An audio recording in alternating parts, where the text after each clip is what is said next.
ناظرین وقفے بعد دوبارہ خیر بندم کرتے ہیں. ہم گفتگو کر رہے ہیں کہ حکومت سے سیاسی جماعتیں جو ان کے اتحادی تھے وہ دور ہو رہے ہیں اور حکومت چاہ رہی ہے کہ ان کو دوبارہ منا کر اپنے ساتھ واپس پلا لیں.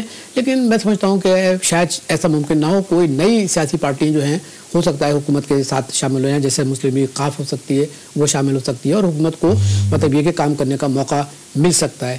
یہی ہماری گفتگو کا موضوع ہے. آپ شیخ منظر عالم صاحب یہ فرمائیے کہ جو معاشی پالیسیاں بنتی ہیں وہ معاشی پالیسیاں اس لیے بنائی جاتی ہیں کہ آپ کے صنعت کا پہیہ چلے, آپ کی جو زراعت ہے جس پہ کہ آپ کی مرکزی مطلب یہ کہ اہمیت کی حامل ہے زراعت, اس کے سلسلے میں کوئی انوویٹو پالیسیز ہوں.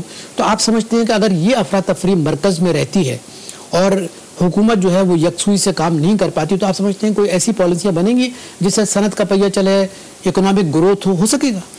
دیکھیں آغا صاحب, یہ جو پہلے بھی میں گفتگو کا آغاز کر رہا تھا, پچھلے 3 سال میں جو ہم نے دیکھا ہے یہ حکومت صرف... اچھا ہم ذرا کشور زہرا سے بات کر لیں. کشور زہرا السلام علیکم. جی السلام علیکم. اچھا کشور زہرا صاحب, اس وقت ہم اسٹوڈیو میں جو ہے ہمارا لائیو پروگرام جا رہا ہے اور ہم گفتگو کر رہے ہیں کہ کیا حکومت اپنے روٹھے ہوئے ساتھیوں کو منا سکے گی, نہیں منا سکے گی. اس سلسلے میں آج ہمارے ساتھ ایک بہترین پینل جو ہے بیٹھا ہوا ہے. علیم عادل شیخ صاحب ہیں, شیخ منظر عالم صاحب ہیں اور مبشر میر صاحب ہیں. آپ یہ بتائیے کہ ایم کیو ایم جو ہے وہ مرکز سے تو علیحدہ ہو چکی ہے اور سینٹ میں اور قومی اسمبلی میں وہ حزب اختلاف میں بیٹھے گی, لیکن صوبے میں وہ جو ہے وہ ابھی تک حکومت کے ساتھ ہے. تو کہ یہ تضاد کو آپ کس طرح دیکھتی ہیں؟ ایک تو آپ کے جتنے مہمان ہیں سب سلام کہیے گا. ایکچولی دیکھیے, حکومت سے ہم اتنے عرصے تک ابھی تک نہیں گئے تھے, نہ ہم نے اختلافات کیے تھے اور نہ ہی ہم اپوزیشن میں گئے تھے.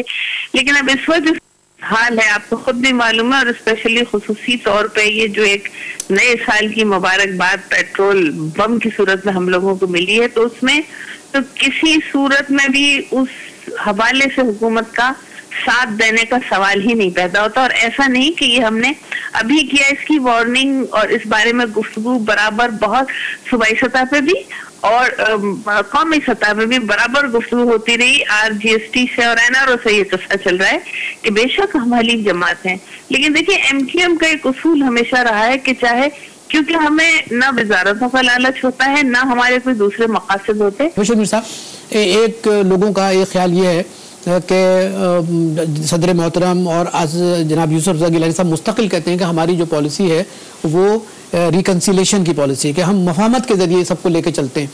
لوگ یہ کہتے ہیں, اور میرے حساب سے اس سلسلے میں بڑی ٹھوس گفتگو ہوئی ہے بعض جگہ پہ, وہ یہ کہتے ہیں کہ یہ مفاہمت کی سیاست کا ایک نتیجہ تو یہ نکلنا چاہیے تھا کہ لوگوں کے مسائل حل ہوتے ہے نا, سیاسی افراتفری ختم ہو جاتی, رول آف لا کا امپلیمنٹیشن ہوتا. لیکن یہ دیکھا گیا ہے کہ ایسی کوئی چیز گزشتہ 3 سال میں نہیں ہوئی, بلکہ ان کا بنیادی مقصد یہ ہے کہ ہم ریکنسیلیشن کے نام پہ جو ہے نا عوام تو جائے بہاڑ میں اور خود اپنے اقتدار بچا لے. کیا اس تجزیے سے اتفاق کرتے ہیں آپ؟ آغا صاحب, اس میں صرف پیپلز پارٹی ہی قصوروار نہیں ہے. میں پہلے عرض کر چکا ہوں کہ ساری پارٹیاں اقتدار میں ہیں, لیکن نعرہ تو ان کا تھا نا, نعرہ ان کا ہے. اگر کوئی اب یہ کہتا ہے 3 سالوں میں مسائل حل نہیں ہوئے, تو وہ تو اب کیا 3 سال گزارنے کے بعد یہ خیال تو نہیں آنا چاہیے نا. خیال تو پہلے سال ہی پتہ چل جاتا ہے کہ بھائی مسئلے حل ہو رہے ہیں. میں نام لینا چاہتا ہوں, ایک بہت اچھے تجزیہ نگار ہیں, انہوں نے تو پہلے سال ہی یہ لکھا تھا کہ جو ریکنسیلیشن کی پالیسی ہے اس کا مقصد یہ نہیں کہ عوام کو آپ نظر انداز کر دیں, بلکہ اس کا مقصد یہ ہے کہ آپ یکسوئی کے ساتھ جو مسائل ہیں ان کو طے کریں. جیسے کہ پھر آغا صاحب پھر یہ دیکھیں نا کہ جب 1 سال پہلے یہ تجزیہ آ گیا تھا تو دوسری پارٹیوں کو اس وقت ہی اس طرف جانا چاہیے تھا جو اب 2 سال مزید ضائع کرنے کے بعد جا رہے ہیں. تو میں سمجھتا ہوں کہ ساری سیاسی پارٹیاں جو ہیں وہ اپنی اپنی جگہ پہ جتنا ان کا سائز ہے اس حساب سے ان کا اتنا ہی قصور ہے ملک کی معاشی حالت کو خراب کرنے میں. پارلیمنٹ کے اندر جو مؤثر اپوزیشن ہوتی ہے وہی حکومت کو بہتر سے بہتر کام کرنے پہ مجبور کرتی ہے. Check and balance. آپ دیکھیں کہ ملک کے اندر اپوزیشن کہاں ہے, میں کہ جو اپوزیشن پارٹیاں جو اپوزیشن میں بیٹھی ہیں وہ کہاں اپوزیشن کر رہی ہیں, کہ ملک کو صرف یہ نہیں کہ آپ کو حکومت کو آپ نے خراب کرنا ہے یا ڈی ریل کرنا ہے.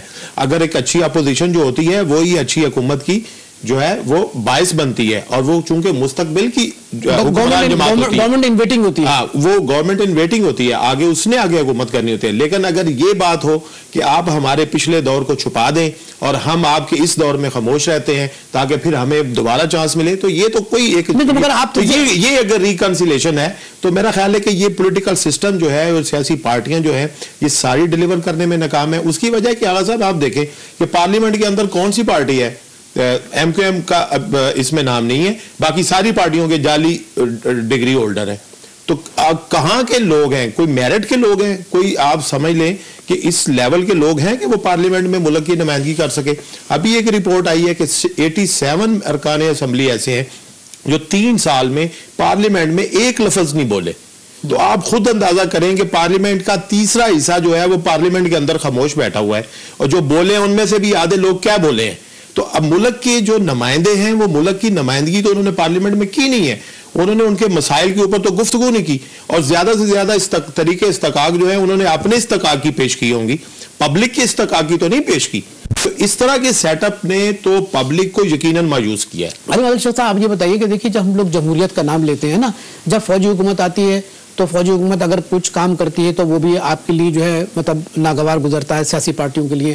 اچھا جب عوامی حکومت آتی ہے یعنی ووٹوں کے ذریعے جب آتی ہے, 1 ووٹ 1 مین کے ذریعے, تو جب وہ بیٹھتی ہے تو معلوم ہے وہ بھی مطلب یہ کہ آپ کو پسند نہیں ہے. اچھا آپ یہ بتائیے کہ بنیادی طور پر آپ کیونکہ ظاہر ہے کہ ایک نوجوان ہے اور ایک بہت اچھی قیادت آپ کے پاس ہے, آپ یہ مجھے بتائیے تو پھر آخر کیا ایجنڈا کیا ہے پولیٹیکل پارٹیز کا؟ مطلب کچھ تو ایجنڈا ہوگا نا کہ بھائی ہم, جیسے ابھی مبشر میر صاحب نے بہت اچھی بات کی کہ the opposition is the government in waiting, and if the opposition is not going to put the check and balance to the government, then you kindly tell me then how you can really solve the problems of the people and stop the corruption which is the main menace to the society of Pakistan. سب سے پہلے تو میں میر صاحب کی بات کو بالکل agri کرتا ہوں کہ جو اپوزیشن ہمیں کرنی چاہیے تھی وہ ہم نے نہیں کی. اچھا, جتنی بھرپور اپوزیشن ہمیں کرنی چاہیے تھی وہ ہم نے نہیں کی, اور شاید ہم کچھ ہماری ریزن اس کے یہ تھے کہ ہم پہ ایک ٹھپا لگا ہوا تھا کہ جی ہم نے عامر کے ساتھ رہے, یہ ہوا یہ ہوا یہ ہوا یہ ہوا. ہم اگر فوراً آتے ہی کہتے تھے, یہ کہتے کہ دیکھو انہوں نے ڈھول بجانا شروع کر دیا. ہم نے کہا ٹھیک ہے جی ڈیموکریسی کو چلے, ہم آپ کو سپورٹ کرتے ہیں. ہم نے ہر طریقے سے طے کیا کہ کوئی یہ نہ کہے کون سا سیاسی رہنما جو عامر کے ساتھ نہیں رہا. دیکھیے جو ہم آپ نے وجہ پوچھی, میں آپ کو فیکٹ بتا رہا ہوں کہ جی آپس میں ہم نے کہا جی ہمارے پر ایک ملامت آئی ہوئی. ویسے تو سب رہے ہیں نا جی, بھٹو صاحب ایوب خان کے ساتھ رہے, نواز شریف نے ضیاء الحق کو تقریر کروائی, بالکل سب رہے ہیں. دیکھیں تو اس میں کوئی نہیں رہا, اس حمام میں سب ننگے ہیں, اس کو ہم چھوڑ دیں. لیکن ہم نے کہا ٹھیک ہے جب ان کو دیں, کہتے ہیں جمہوریت آئی, بڑا ووٹ دیا, عوام نے دیا, ہمیں فارغ کیا, ٹھیک ہے جی کرو. آپ ٹائم دیا, 2-2.5 سال بعد دیکھا کہ انہوں نے سسٹم کو تباہ کر دیا تھا. اب میں تھوڑی سی اور بات پہ آتا ہوں, ہم حل کی طرف جائیں. ہم سوچتے ہیں آج کا حل کیا ہے. آپ نے بات کی کہ جی سب لوگ کہتے ہیں گرا کے کیا کریں گے. وجہ کیا ہے کہ کس کو لے کے آئیں گے, سبھی ایک جیسے, کوئی ڈیلیور کرنے کو تیار نہیں. ایک حل ہو سکتا ہے آج کے پاکستان کا, آج کے بھوکی عوام کا, آج کے مسائل کا, جو ہمارے ذہن میں ہے, ہماری سوچ ہے, ہماری قیادت کی بھی سوچ ہے, کہ بجائے اس کے کہ وہ ہوتا ہے نا کہ نماز پڑھو قبل اس کے کہ تمہاری نماز پڑھی, اکثر لکھا ہوا ہوتا ہے, بجائے اس کے بڑا خطرناک جملہ ہے جی, بجائے اس کے کہ کل جو اکثر لوگ کہتے ہیں کہ جی چیف جسٹس نے کچھ کر دینا ہے, آرمی چیف نے کچھ کر دینا ہے, امریکہ نے کچھ کر دینا ہے, یا بنگلہ دیش فارمولہ آ جائے گا, یہ ہو جائے گا, وہ ہو جائے گا.